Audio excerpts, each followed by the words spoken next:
Bing. Bing.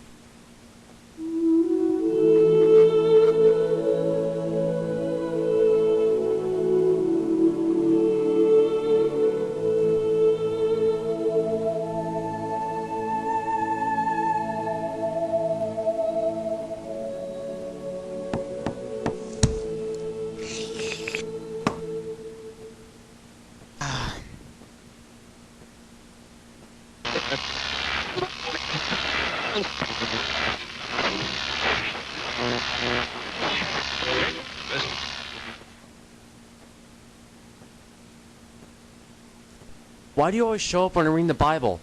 I thought you were an angel or something. Weird things are happening in Egypt, Bob! Frogs are everywhere! The Nile River is bleeding! Hail the size of minivans! Locusts! That happened 5,000 years ago, Joe. There isn't a whole lot we can do about it. Of course there is! We can't just sit here all comfy and cozy. People need our help. We've got the technology.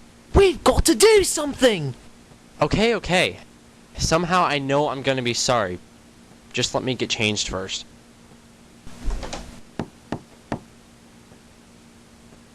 Alright, Joe, go ahead and set the coordinates. I'll grab our field guide. Ready? Ready.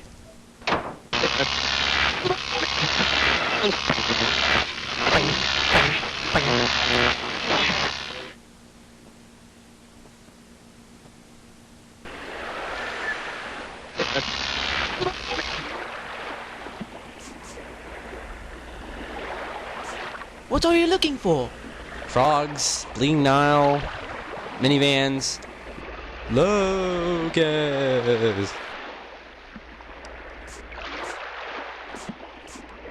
I must have miscalculated the coordinates. Let me reset. No! Give the batteries a rest. Where do you think we are?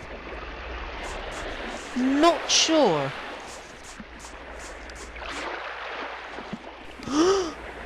Look!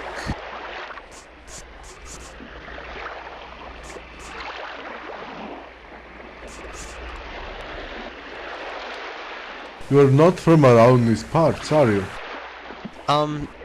Would you happen to know where this large body of water is? The Red Sea, although some people drop the E. The Red Sea. They're good. The Red Sea? Hey, you wouldn't happen to be Moses, would you? Who wants to know? I'm Bob. This is Joe. Explore, Joe. You look like spies to me. Are you from Pharaoh's court? Just a second.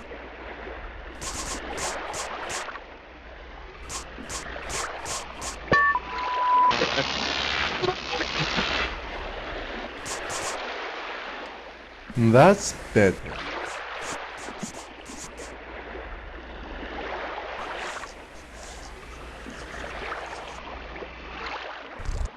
It all started when the Israelites settled in an area of Egypt called Goshen.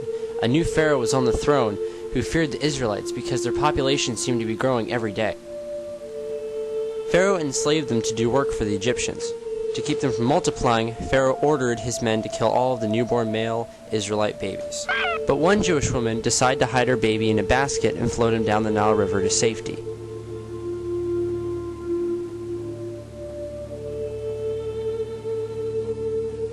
The basket was noticed by Pharaoh's daughter when she came to the river to bathe. She named the child Moses, which means out of water.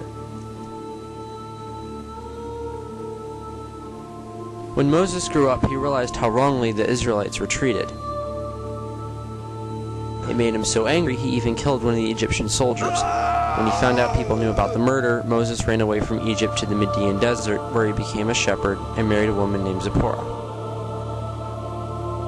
After 40 years of tending sheep, he was soon summoned by God in a burning bush, who told him that he would lead the Israelites out of Egypt. Reluctant at first, Moses complained that he was terrible with words and he couldn't speak well. But God wouldn't let him off the hook. He had Moses go back to Egypt and reunited with his brother Aaron.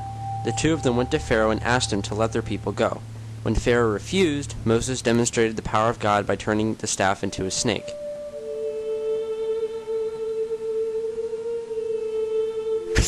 Not much of a miracle though, since Pharaoh's magicians duplicated it.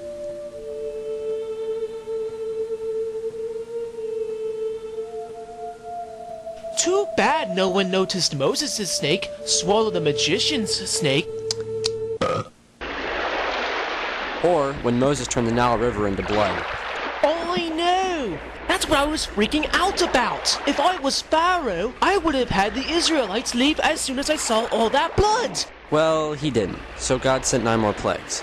Frogs, gnats, swarms of flies, death of livestock, boils all over their skin, hailstones from heaven. Locusts gobbled up all their vegetation, too. Then thick darkness covered the entire land so that no one could move. But how did all this death and destruction demonstrate the power of God? None of it even touched the Israelites. Not one tiny gnat? Not one tiny gnat. Wow! I guess that would demonstrate God's power! But there's still one more plague I haven't covered. The angel of death who came and killed every single firstborn. Only families who put the blood of a sacrificed lamb on the top and sides of the doors were passed over and spared. That explains the Passover! Yep, Pharaoh lost his firstborn and ordered the Israelites to leave. The Egyptians even gave away all their gold just for them to go away. But it didn't take long for Pharaoh's pride and anger to get him all riled up. He ordered his army to chase after the Israelites. And that's when God parted the Red Sea. That's right. I would have loved to witness that miracle. I think this is your chance.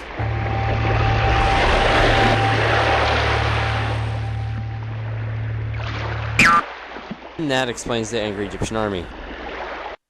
This is Egypt! What now? We better catch up with the Israelites.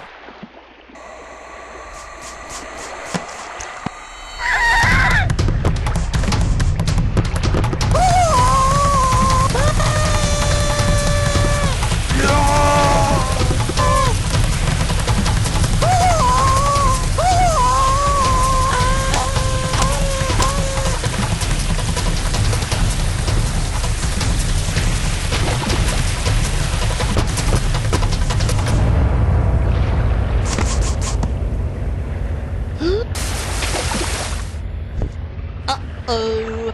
What's wrong? Got sand in your hat? The time machine is on the other side. Don't say that. I hope he's not a prophet. Glad to see you made it, fella. I wasn't sure you would be able to outrun the waves. Tourist.